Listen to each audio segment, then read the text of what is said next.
Radio check. Loud and clear. KSL Sports and KSL Podcast present Mode Push, an American view of F1, starting now. I'm stuck. He's looking good with his honestly. I'm gutted. I'm absolutely gutted. I enjoyed this so much. Thank you.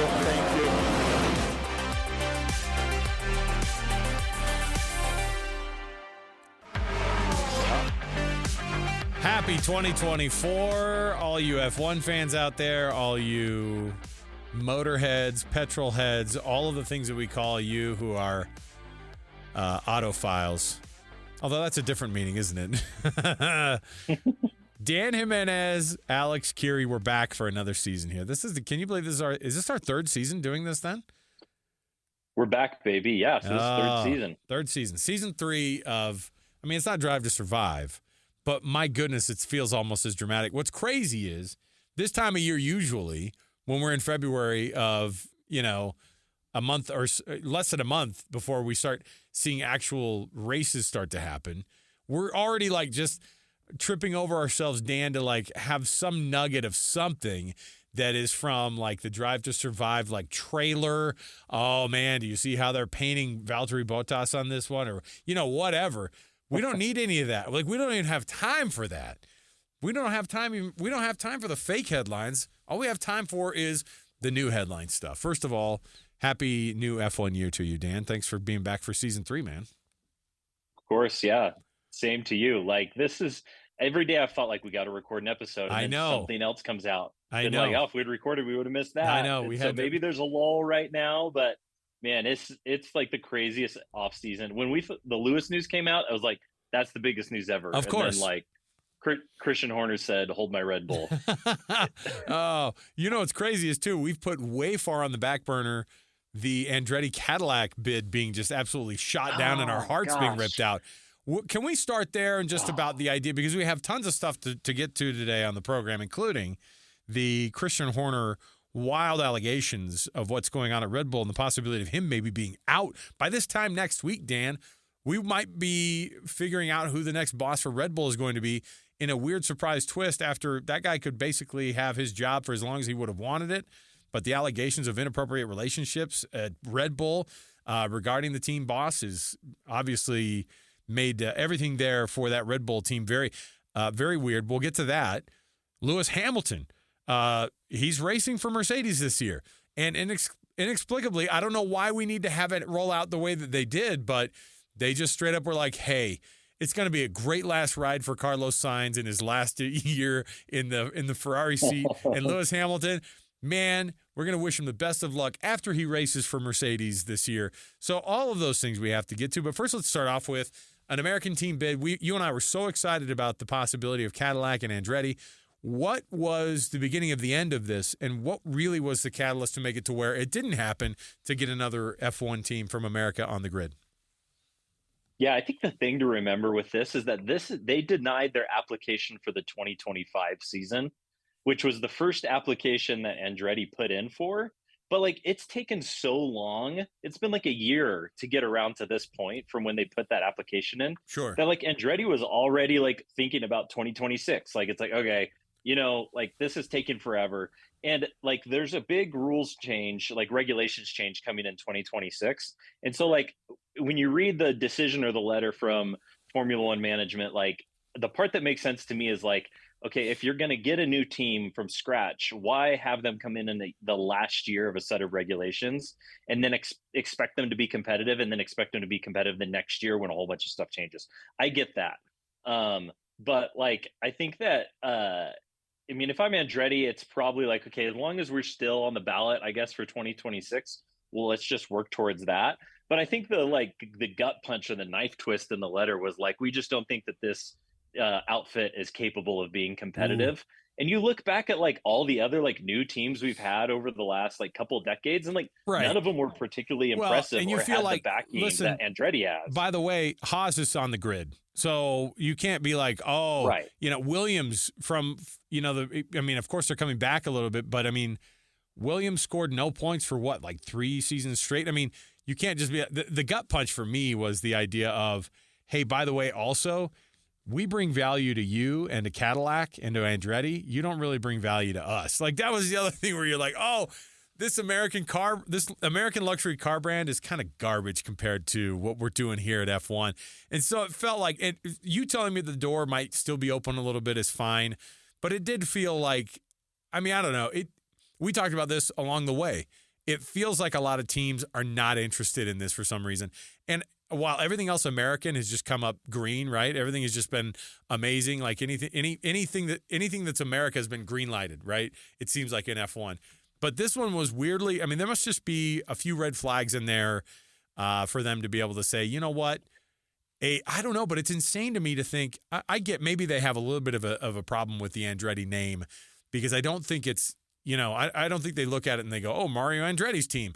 I think they look at it and they go, look, the management of, you know, your sons and whoever the board is going to end up being, this is less of a Cadillac team and more of an Andretti team. I think that a GM Cadillac team, obviously, if that's the thing that is floated out there, why would you imagine that they couldn't have the resources and the ability to be able to go up against some of these other big European manufacturers?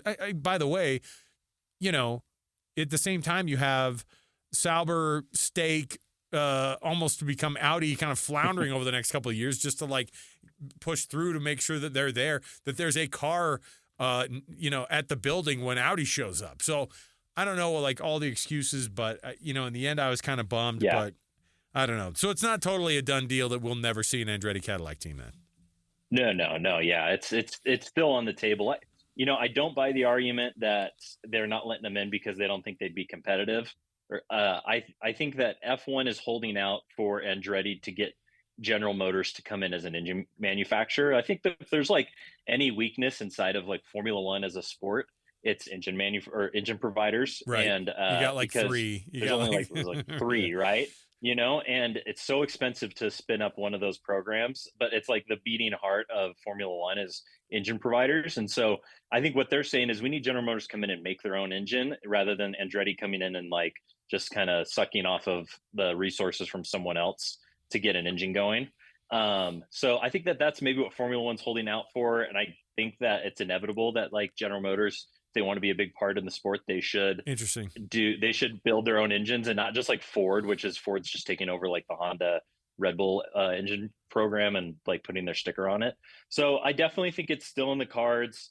I love the like rumor. It's maybe more than a rumor. It's been like corroborated that like they sent an email to Michael Andretti back in December and it went to his spam folder and he never saw it. And they're like, well, he didn't show up for the meeting we invited him to.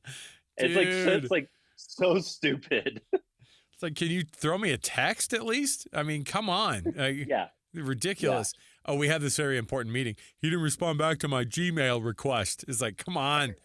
You got to be kidding me, Europe. We got to do this better.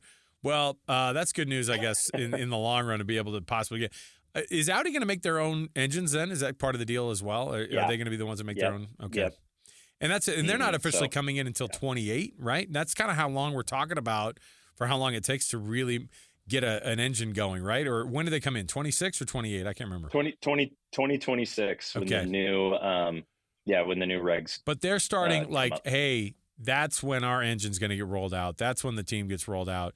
So I get that. That makes sense. Yeah, jumping in 25. That's a quick turnaround, especially when your people are sending emails that don't get answered by anybody. All right.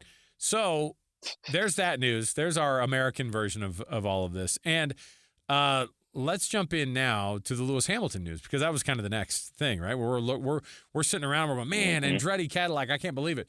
And then I don't even know how the news kind of like really ramped up, because in the end I was going, well, I guess not. My dumb American sports brain goes, well, this isn't how things are done in sports. You don't go, hey, I'm going to leave this team. Now, I know this season hasn't started yet, but I'm going to race my heart out for him this year. But next year, I'm going to be with Ferrari. One, how does this fit? Two, Lewis Hamilton going to Ferrari. I guess that's where he's going to sunset himself in his career. Is there really a world driver championship number 8 for him in the cards there at Ferrari? I think that also kind of indicates where the production and where kind of the development for this year's car for Ferrari has been, right? Yeah.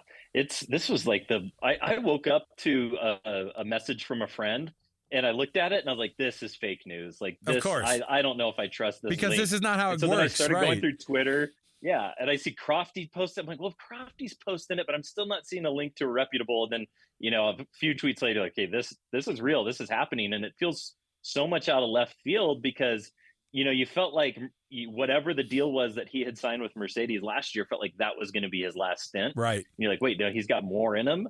And, come to find out that Lewis was asking for more from Mercedes and they didn't give it to him. Like he wanted a 2-year contract and they're like, no, let's do a 1 year. We want to keep our options open. Why? And so if I'm Lewis and I'm like, wait, like really? This is weird. Okay, I'm going somewhere else. And then when you like hear what his deal is going to be, it's just like incredible how much money he's going to be making. It's one of those deals that I think is going to reset the standard, like what market is for really good drivers in F1. And I think it's somewhere on the order of like $80 million a season, Wow. which like Max made like 55 last year. You're like, okay, well, he's going to go make a ton of money. Well, that's great. But also like what puts him in the best, seat to win another championship, like a Red Bull car. But I just don't think he wants to go be number 2 to Max. So, no, for sure. In the trend that Mercedes has been on, you might as well like take a flyer with Ferrari and make a bunch of money and see what happens. We've seen other drivers kind of sunset their careers at Ferrari, like, Alonso at one point, but now he's back. And then, Right. Vettel and Schumacher and all those guys came over as prior champions.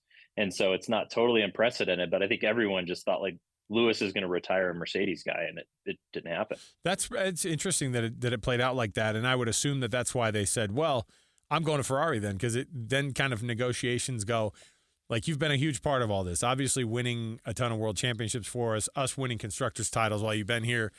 I mean, the best years of Mercedes racing has been obviously with Lewis as that number 1 driver. But there's also this feeling like that George Russell, like that they're kind of making this commitment to him, right? Which is a weird thing for me. Mm-hmm. Like, I don't know what it is, but Toto Wolff has some sort of he has a bit of an obsession with making sure that he makes sure that George Russell feels comfortable at this team. I know that George Russell's talented, but I don't think anybody looks at him as being a top 2 or 3 driver on the grid. We might look at him like the top 5 or 6 maybe, but even then, like, he's not, I don't know. Lewis made your entire freaking team. And so giving him what he wanted at the very end of his career, you just do it because that's a huge deal for you guys. He's obviously he's the biggest follow when it comes to actual numbers across the grid, people who are followed by more people. Obviously, you have a massive contingency for whoever the best driver is on the grid, Max Verstappen, but he's kind of an unwilling champion. Like, he's not lovable. You know what I mean? Like, people don't, but Lewis has this kind of like wave to the crowd and go, you guys mean so much to me. And all of his tweets about the energy of the last 24 hours I've felt. And you're like, oh my gosh, get out of here with the energy stuff. But in the end, it's just, it's funny that they did it. It's a huge play by Ferrari. I think it also indicates that from all I've heard, rumor-wise, is that this car for 2024 for Ferrari has tested really well, has simmed very well, and has been in the air tunnel. And apparently, it's going to be a really, really competitive car. That's the only way you can get Lewis over to change the team anyway. It's not just $80 million. He wants to win that 8th title because he has all the money in the world as it is anyway.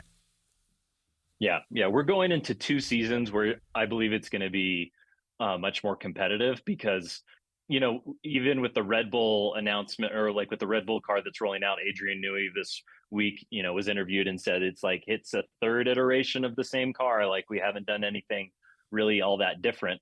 And you see all the other cars coming out and they're all looking like Red Bulls, same design philosophy. So everyone's converging to an optimal design. So yeah, it wouldn't surprise me that everything gets a lot more competitive now and that Lewis could actually take the fight to him, and I think he's just going to carry a ton of fans over to Ferrari with him.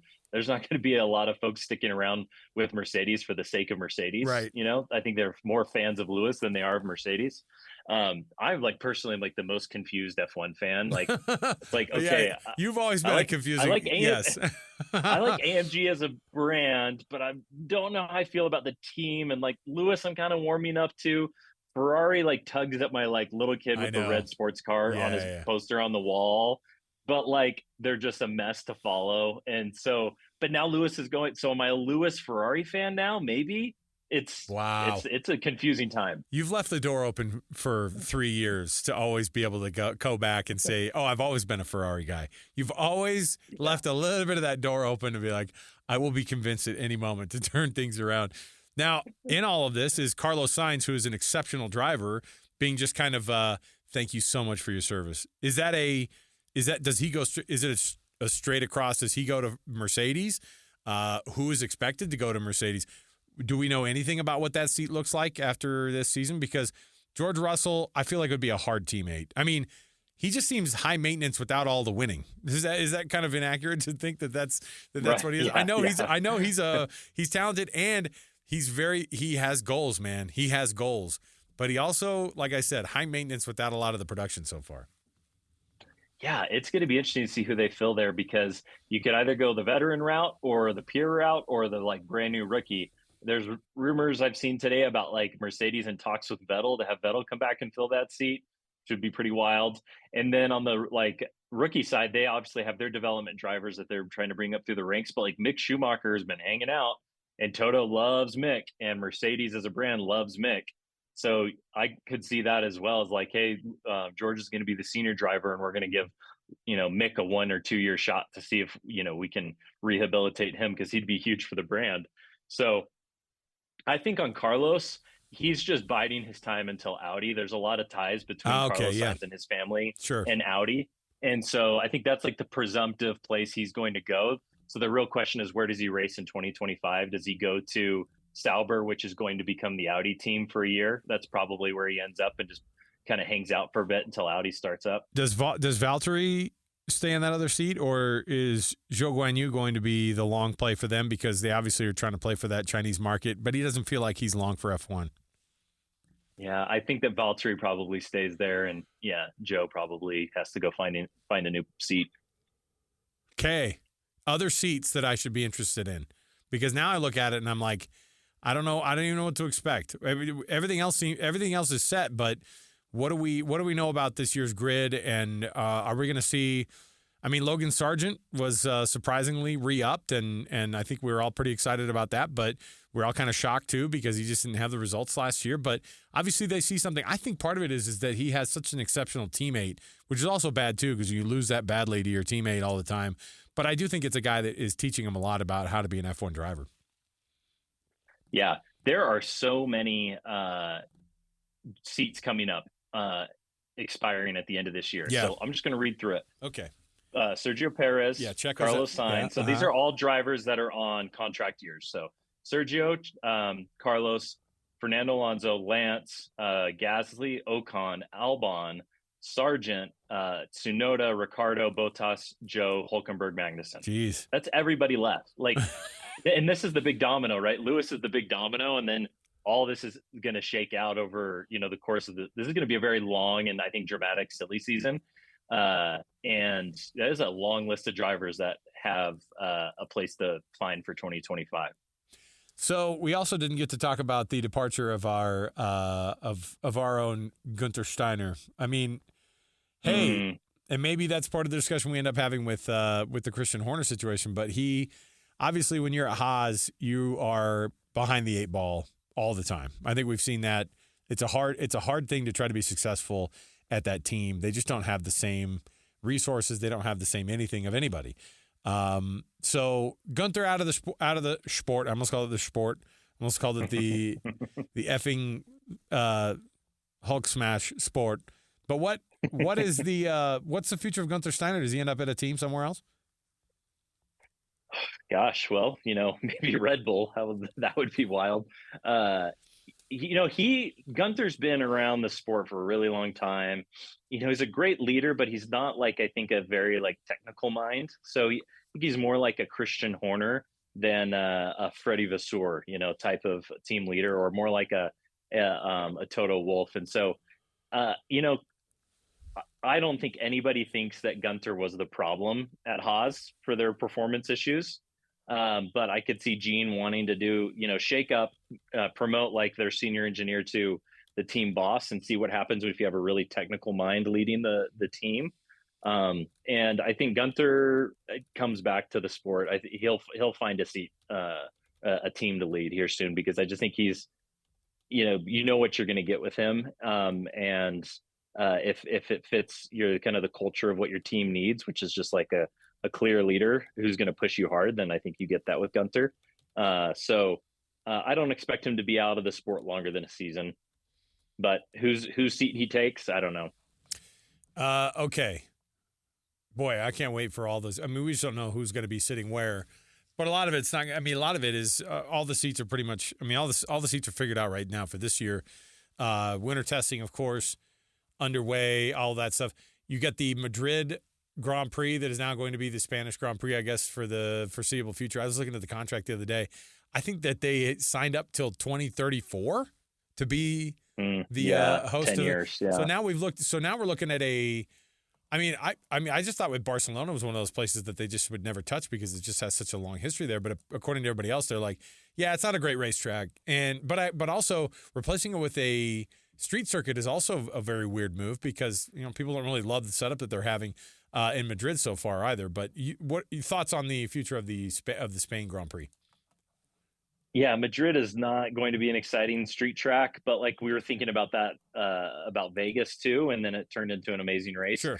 The thing with Barcelona is that that's where everyone has logged the most test hours, driving hours. It hasn't historically been a very exciting race. I think we had a pretty good one this last year, but historically it's not super exciting because teams know exactly what they're going to get there. And so I don't think we're giving up much in terms of heritage or competition. So I'm not too spun up about it. I think, okay, throwing a street circuit, you might actually get more passing than you get at Barcelona at the big circuit. But like the drivers won't like it because they like driving the purpose-built courses. Sure. Yeah.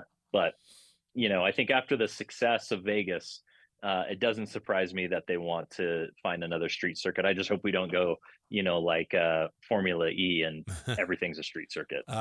Vegas, by the way, the longest American contract that's on the board. They're there at least until 2032. So that's what they have signed up for.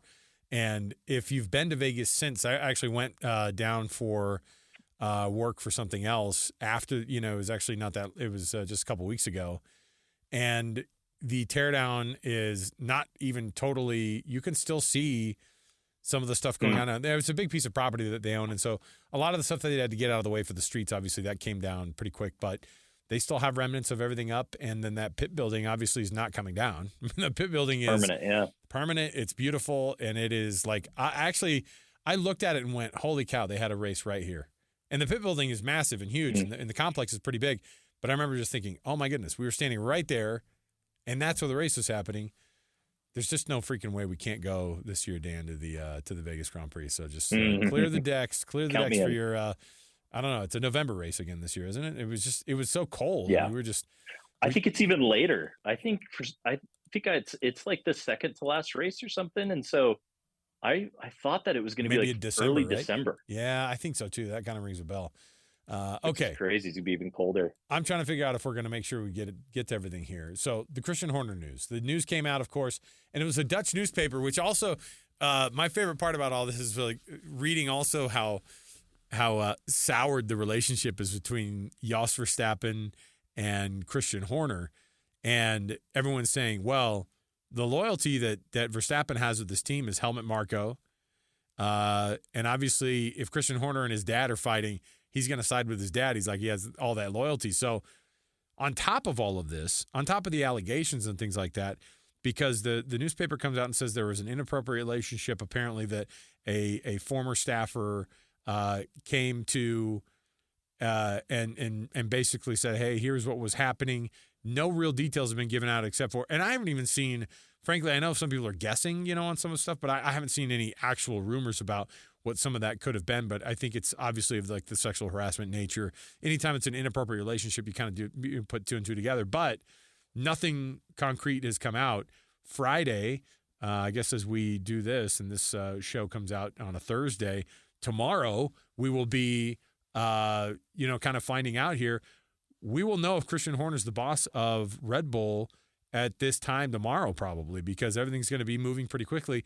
Part of the deal is that Red Bull's like, we're going to do this quick. We're going to bring an outside barrister in, a special barrister in, to actually do all this because we have to get this over with before we do our car unveiling next week and before the season starts, certainly, because the last thing you want is this kind of crap, hovering over the team and them not having taken care of it. And if they do have to change bosses, they got to do it lickety-split. And by the way, if they do change bosses, this is one of the best F1 bosses that's ever been. And obviously you lose a massive piece of what your success has been in that puzzle. But in the end, they still have Max Verstappen. And if it comes down to it, they will. Apparently, he's been asked to resign, and he said no. I guess he said, or the reports were that if he was asked to resign quietly, the answer was going to be no. And he denies everything. And so we're going to find out on Friday whatever they find out from their investigation. But a massive shakeup in the world of F1. Yeah, this is can't be understated how big of a deal this is. And like you said, we only have allegations and inferences and rumors, right? So we can't really comment on that, but I'm totally with you. They have to make a decision by the end of the day tomorrow because they cannot go into even, the early season stuff with this still hanging in the air. And so, it seems like Red Bull corporate is taking this extremely seriously, like you said, and hiring all the kind of outside, judgment on it. And, my take, or I guess my viewpoint has been one of having been inside of racing. It is the most machismo of possibly like machismo environments, right? To be in, like, and I think behind, still behind like a couple, sports. kind of behind a couple decades on how things should be done, or what? Yeah, and you could say it for like every sport is male dominated, but like, man, racing is in league of its own, right? And well, so some of them have had, we follow this right here locally. I mean, in the United States, I mean, this is what my job is. And a lot of these sports have had this moment already multiple times. And so they've had to confront it and say, look, there's no way we can't do this anymore. Like, this can't be the image of what the sport is. If we're going to have any legitimate possibility of putting our sport on over the air, for people to watch and do it with a little bit of dignity, then we have to figure our stuff out. And yeah, it's not the 80s anymore, but you're right. The F1 attitude sort of feels like that still. Yeah, no, you hit the nail on the head. This is the line in the sand moment for the sport. And it's obviously not like up to Formula One management what to do here. It's up to Red Bull, but it does seem like Red Bull is leading out on it and taking it very seriously, which I'm glad they are, right? I think, we all are. And what should happen, and the consequences will be what they are. And I hope that like that this stuff didn't really happen like is being rumored, and that Christian can stay in the sport and everything. He built that team, but if he leaves, I think the other domino to fall would be what happens with Adrian Newey, because there's rumor that their contracts are tied together, and that if one leaves or is dismissed, the other one has the option out of their contract as well. So you could have this like Jeremy Clarkson type of situation where if one goes, the other, the trio go, right? And if Christian goes, then if Adrian leaves, then that's really putting them in a tight spot. And so you wonder about what's going on inside the mind of Red Bull of, what are you risking by doing this? Hey, but it does seem like Red Bull's putting the ethics above all else, which is I'll take Adrian Newey's aerodynamic genius at the new Andretti-Cadillac team. Let's go. Yeah. Yeah, or like you're Freddie Vasseur calling him up and saying, "Hey, come over to Ferrari. We got Lewis Hamilton and Charles Leclerc. Like, come win a championship at Ferrari." It's when you say it out loud like that, it's hard to believe. It's hard to imagine like a better driver pairing, right? I mean, Ferrari has is the world champion of giving up hope very early in the season, but like honestly, those two drivers, and yeah, you're right. They'll be the best on the grid, crazy. the best pairing on the grid for sure. Those two. Yeah, it's wild. Okay, so we'll find out more about that tomorrow, and we'll figure that out. What else do we know? I mean, I'm trying to figure out other things that we haven't rolled out yet. Because we've talked about a bunch of things already, I can't remember if we missed something just because we just brought up the Christian Horner situation. My one favorite piece of nerdy news is that the DRS rules changing. How could I forget? Of course, your favorite thing. It used to be that the stewards didn't turn DRS on until 2 laps after a race start and now it's going to be 1 lap. So a lap sooner you'll get DRS. So I think that'll make for closer racing in that first. That way, like Max can't like walk away with a 1 second lead built up over 2 laps. He's got to do the 1 second lead in 1 lap, which is a lot harder to do. Or he's second on the grid and he's suddenly passing you after lap 1, and that's the end of the race there. So, so there's that too. Okay. Yeah. Out of all the cars so far that we've seen Haas, we've seen Williams, we've seen the fluorescent green and black Stake F1 car, which now we just found out that where they are headquartered in Switzerland, Stake is not even a registered gambling house, which is what their reputation is. I mean, that's what their business is. So that's technically an illegal name to put on the car. So they're gonna have to be at least anywhere inside of Switzerland they can't have it. There are only a handful of races where they can actually have the Stake name on the side of the car, if I'm not mistaken. But they have to call it the Sauber F1 team. I think again, the Stake team lasted all of 3 weeks. So there you go. The Alpine car looking sharp with the black and the pink, of course. Not really any changes to the McLaren car, if I'm not mistaken. But I actually, the team that you have high hopes for, that you have no reason to have high hopes for, Dan, is who? Competition wise? Yeah, just somebody like I've got in my head Williams. I have no idea why. Like, it just seems like that they've been trending in the right direction. I'm not saying that they're going to be, a top 4 contender at all.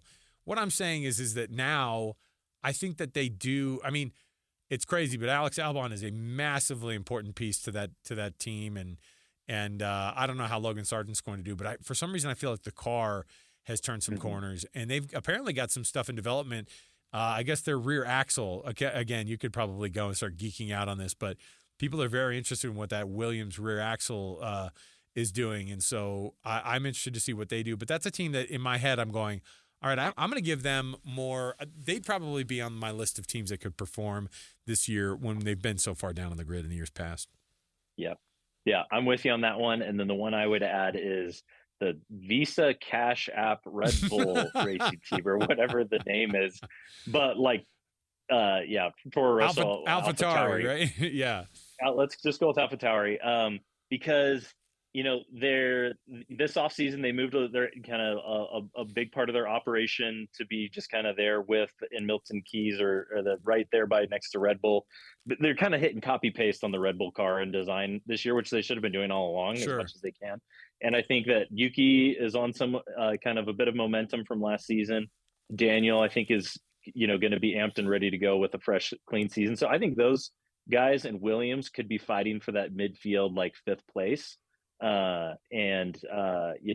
Maybe Alpine gets caught off guard, or some of these other midfield teams could find themselves back towards the bottom. So I like those 2 teams as sleepers. I've got a early, and we can do this again, when we start getting closer to the season, but I've got an early prediction on a surprise driver who's going to be better than his teammate. Oscar Piastri better than Lando Norris. That's my prediction this year. He's going to out-qualify him most of the time, and I think he's going to get the results. And is he now? Hold on a minute. Lando still hasn't won a Grand Prix yet, right? He's been second place a couple times. And then did Oscar win? No, Oscar won a sprint. He won race. A sprint, right? I think you're going to see him win an actual Grand Prix before Lando does. Unfortunately for Lando. Unfortunately for Zach Brown's baby, Lando. You're not gonna be excited by that one. Other than that, that's a good one. Yeah, the year is up. The year is up for grabs right now. I have no idea what to expect from the Haas car. I feel like it's just going to be, I guess it all depends on whether or not they can hook up that Ferrari power and really dial it in. Yeah. But I don't know. When you've got your new team boss at the car launch saying we're probably still going to be last, that's probably the indication that, they are going to be last. Like, I just can't believe that guy, he needs maybe some PR coaching, because at the big launch event, he's already just setting expectations. Honorable mention, trashiest millionaire on the grid, Valtteri Bottas with the bleach blonde mullet. to go with the fluorescent green fire suit. I was like, this guy finds ways. This guy finds ways. He's like, I don't care. I know Kimi was the Iceman, but I'm telling you, Valtteri does not care about anything. Like, he's just like, I don't care. He's filling those shoes. Yeah, I love the mustache. I love the new paint scheme. The green I think looks great. And, the green car and then him with the mustache, he looks like like Chick Hicks from the Cars, the green car on Cars. He's the old Michael Keaton. Yeah, the old Michael Keaton. But I will say, too, that, people are dogging the color scheme. But I was like, look, they took a red and black livery off of the grid. That's the last thing we needed was another team that had primary colors black, secondary colors kind of a reddish red. Like we have too many of those teams on the grid that look the exact same going around. I just want differentiation. That's why I like the Alpine car that just drives around. You can see those pink. The McLaren, of course, with the whatever they call that, the burnt mango. What do they call it? I don't know. Papaya. Papaya. I knew it was a tropical fruit of some sort.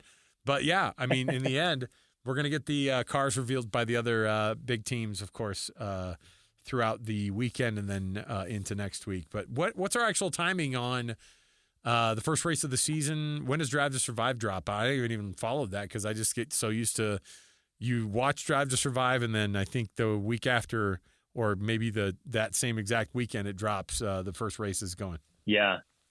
Yeah, February 23rd. So we're a couple weeks out from that first episode dropping. So that's coming up. And then the Formula One season, I want to say, I think it's look it up here. First race, round one in Sakir is, in Bahrain is the 29th of February through the 2nd of March. See? So look at that. First Sunday in March. Yep.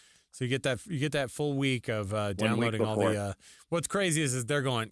The Netflix guys are going, gosh dang it, we had everything in the can, we're ready to go, and then the craziest news happens.